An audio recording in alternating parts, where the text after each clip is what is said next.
kita rindu sosok B.J. Habibie. B.J. Habibie adalah presiden ketiga yang diakui, tapi beliau dilengsarkan karena kejujurannya. Beliau dilengsarkan karena beliau berjuang untuk bagaimana tidak ada korupsi. B.J. Habibie adalah orang soleh yang kita tahu dalam sejarah, orang hebat, diakui di dunia walaupun di Indonesia disepelekan.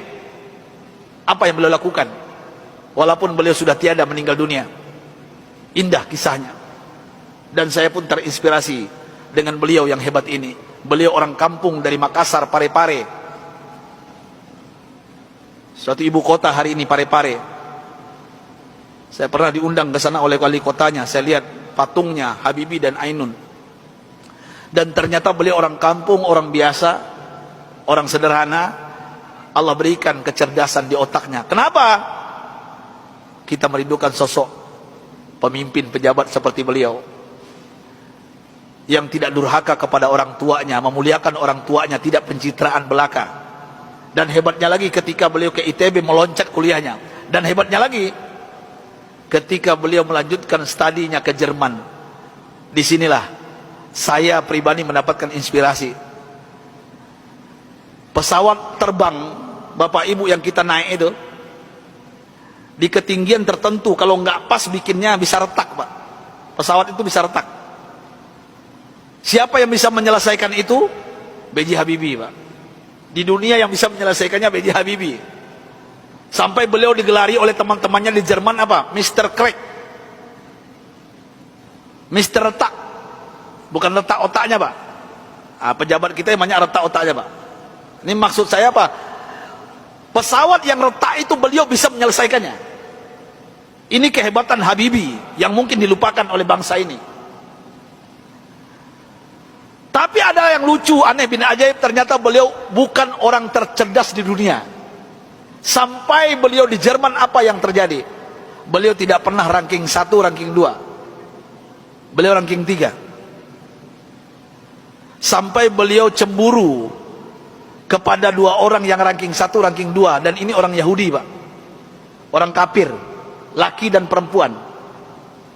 Saking herannya beliau, padahal beliau apa yang beliau isi itu benar semuanya. Tapi saking penasarannya, bertanya kepada Yahudi 2 ini. Apa kata beliau? Aku mau tanya kepada kalian berdua, apa rahasianya sampai kalian hebat di dunia, ranking 1, ranking 2? Saya kenapa tetap ranking 3? Apa jawaban Yahudi 2 ini, laki dan perempuan ini? Oh, Rudi. Beliau dipanggil Rudi, bukan Habibie. Ya, Baharudin Yusuf Habibie. Rudi, this is our secret. Ini rahasia kami, nggak mungkin kami kasih tahu. Besok beliau tanya lagi, apa rahasianya? Besok tanya lagi. Berhari-hari beliau bertanya. Akhirnya bosan Yahudi 2 ini. Sampai Yahudi ini mengatakan, Bapak Ibu, rahasianya. Come here, Rudi. Sini Rudi, kami mau mengatakan kepada engkau, tahukah engkau rahasia kenapa kami cerdas? Kenapa kami ranking 1, ranking 2 hebat? Apa jawabannya? Ini yang membuat B.J. Habibie malu dan meneteskan air mata. Pahlawan yang hebat ini, ketika Yahudi ini mengatakan, kami di sepertiga malam terakhir, jam 3 bahasa kita di Jakarta, bangun. Setelah itu kami mandi. Setelah mandi kami pakai baju yang wangi. Setelah itu kami ambil Al-Quran. Kami baca Al-Quran. Kaget B.J. Habibie. You read Al-Quran? Yes. Kalian kan kafir Yahudi, kenapa baca Al-Quran? Kami yakin dengan Al-Quran. Walaupun kami tidak mempercayai Al-Quran, mempercayai Islam, tapi kami yakin dengan Al-Quran. Heran B.J. Habibie, orang kafir Yahudi yang juara 1, juara 2 di Jerman ini, setiap jam 3 pagi mandi, pakai minyak wangi, baca Quran. Apa jawaban mereka? Kami baca Quran.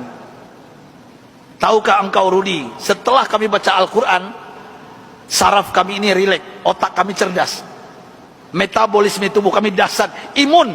Nah ini bapak-bapak, ibu-ibu yang takut dengan corona, ini bukan saya yang ngomong, ini orang kafir yang ngomong ini. Ya. Imunitas kami naik tinggi. Kenapa? Al-Quran. Al-Quran kami baca. Sampai B.J. Habibie nggak yakin, nggak percaya. Apa kata Yahudi berdua ini Bapak Ibu? Kalau kalian nggak yakin, silakan. Surah apa? Kami baca. Ternyata Yahudi berdua ini hafal Quran, Pak. Apa saat itu jawaban B.J. Habibie? Thank you very much, my brother, my sister. Beliau pulang ke kosannya, ke kontrakannya. Sampai di kosan di kontrakan, beliau sujud menangis. Rasanya tertampar wajah beliau, malu beliau, padahal beliau beragama Islam. Orang kafir. Jam 3 bangun mandi, baca Quran. Mulai saat itu bapak-bapak dan ibu-ibu, saya ingin berbicara pahlawan satu ini, orang hebat ini. Mulai saat itu mendengarkan rahasia dari Yahudi yang dua ini, apa yang beliau lakukan? Jam 3 pagi beliau bangun, beliau mandi, beliau pakai baju yang rapi, beliau pakai wangi-wangian, beliau sholat tahajud 8 rakaat, witir 3:11 setiap hari. Setelah itu beliau baca Al-Quran sampai menjelang subuh.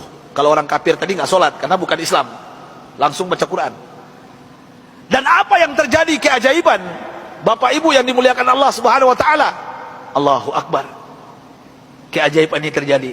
Semenjak itu, setelah itu, B.J. Habibie berubah menjadi ranking 1. Yahudi yang dua tadi turun ke bawah. Dan orang Yahudi berdua ini menyesal memberikan rahasia kepada B.J. Habibie. Artinya apa? Kalau ingin merdeka kita di Indonesia, jangan tinggalkan Al-Quran. Kalau ingin sukses anak-anak kita, bapak, ibu, cucu kita, sampaikan kepada mereka Al-Quran adalah obatnya.